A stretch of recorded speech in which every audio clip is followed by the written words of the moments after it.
एक भक्त सदैव ये जानकर विश्राम करे कि कोई है जो सदैव उसका ध्यान रखता है।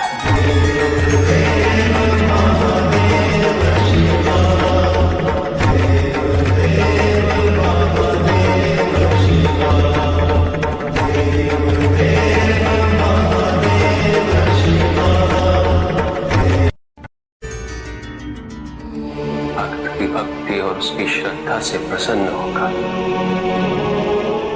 उसके आराध्य उसे दर्शन अवश्य देते,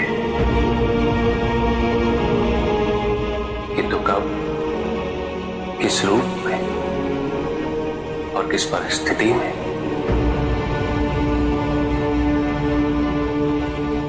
इसका पूर्व ज्ञान होना भक्त के लिए संभव नहीं होता। जब जब भक्त भगवान का ध्यान करता है तब तब भगवान भक्त का ध्यान रखते हैं।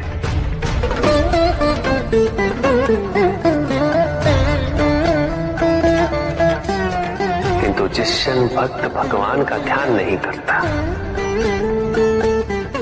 तब भी भगवान भक्त का ध्यान रखते हैं।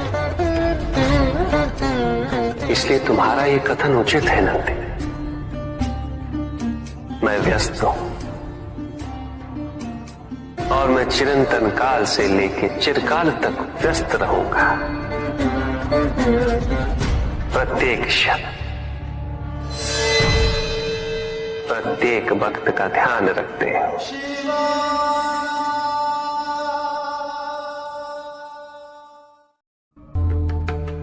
जिसके कारण स्वार्थ, विनाश, क्रूरता, अशांति और भय में वृद्धि हो, वह ज्ञान है। किंतु जो व्यक्ति को उदार, निर्भीक, सहनशील और विनम्र बनाए, वही ज्ञान है। अज्ञान की शक्तियां दुरुपयोग करने हेतु प्रेरित करती हैं, किंतु जो अपनी शक्तियों और अपने सामर्थ्य के प्रति अपने उत्तरदायित्व को समझाए, जो न केवल अपने अपितु अपने से पहले संसार के उद्धार हेतु प्रोत्साहित करे, वो ज्ञान है। ज्ञान का मूल उद्देश्य ही परोपकार है, सृजन है। दूसरों की भावनाओं को समझना, उनका आदर करना, यही ज्ञान है। क्योंकि ज्ञान हमें न केवल अपने अपितु दूसरों के दुख और सुख के प्रति भी संवेदनशील बनाता है। किंतु जो दूसरों की भावनाओं का अनादर करे, उसे ज्ञान की श्रेणी में कैसे रखा जा सकता है? अज्ञान के कारण व्यक्ति सांसारिकता में बंधता जाता है, मोह माया में उलझता जाता है। अज्ञान परम सत्य से दूर ले जाने का माध्यम है, किंतु ज्ञान व्यक्ति को परम सत्य की ओर ले जाता है। ज्ञान मुक्तिदायक है, मोक्ष का मार्ग है,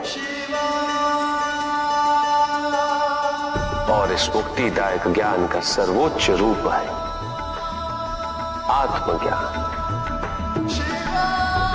और यही ज्ञान की पूर्णता भी है कि व्यक्ति अपने को समर्पित कर दे, छोड़ दे अहंकार को, तो ब्रह्म की इच्छा ही पूर्ण होती है और अभी भी वही फलित हो रही है। ऐसा नहीं है कि हम उससे भिन्न फलित करा लेंगे, लेकिन व्यक्ति भिन्न फलित कराने में लड़ेंगे, टूटेंगे, नष्ट हो। कुछ भी सुनने और समझने के लिए मन का मौन रहना आवश्यक है। किंतु मन मौन रहना नहीं जानता। वो तो निरंतर कुछ ना कुछ कहता रहता। प्रतिपद शब्दों का आक्रमण चलता रहता है मन पर, और यही आक्रमण है जिसके कारण व्यक्ति कभी भी शब्दों के परे नहीं जा पाता। जहां जीवन की सत्यता का बोध उसकी प्रतीक्षा कर रहा होता। कभी भी किसी व्यक्ति का विवेक, उसके संस्कार, निर्भीकता तथा उसके आचरण की परिपक्वता को परखना हो तो उसे शक्तियों से सुसज्जित करता हूं, पदाधिकार सौंपता हूं, परिणाम स्पष्ट हो जाएगा। प्रभु, यदि आप स्वयं यहाँ कैलाश में उपस्थित हैं, तो प्रतिदिन का संध्या काल पूजन आपके समक्ष क्यों नहीं होता है? पूजित का साक्षात सामने होना मन को भटकने नहीं देता,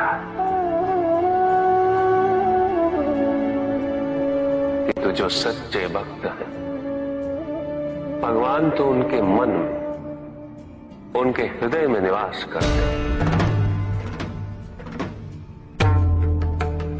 जिनके हृदय में श्रद्धा है, उनके लिए पूजा करने हेतु अपने आराध्य का साक्षात सामने होना अनिवार्य नहीं।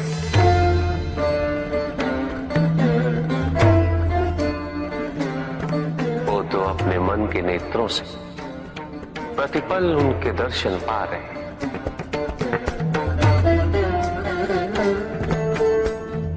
उनकी प्रत्येक अनुभूति में भगवान है।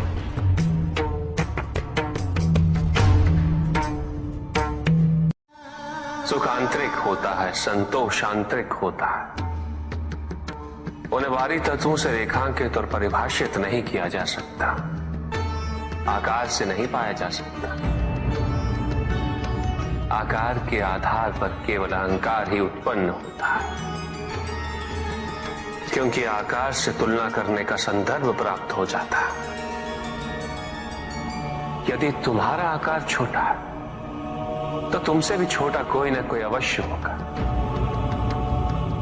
और यदि उसी प्रकार तुम विशाल हो तो तुमसे भी विशाल इस संसार में कोई ना कोई अवश्य होगा। इसीलिए शरीर या आकार की तुलना करना कभी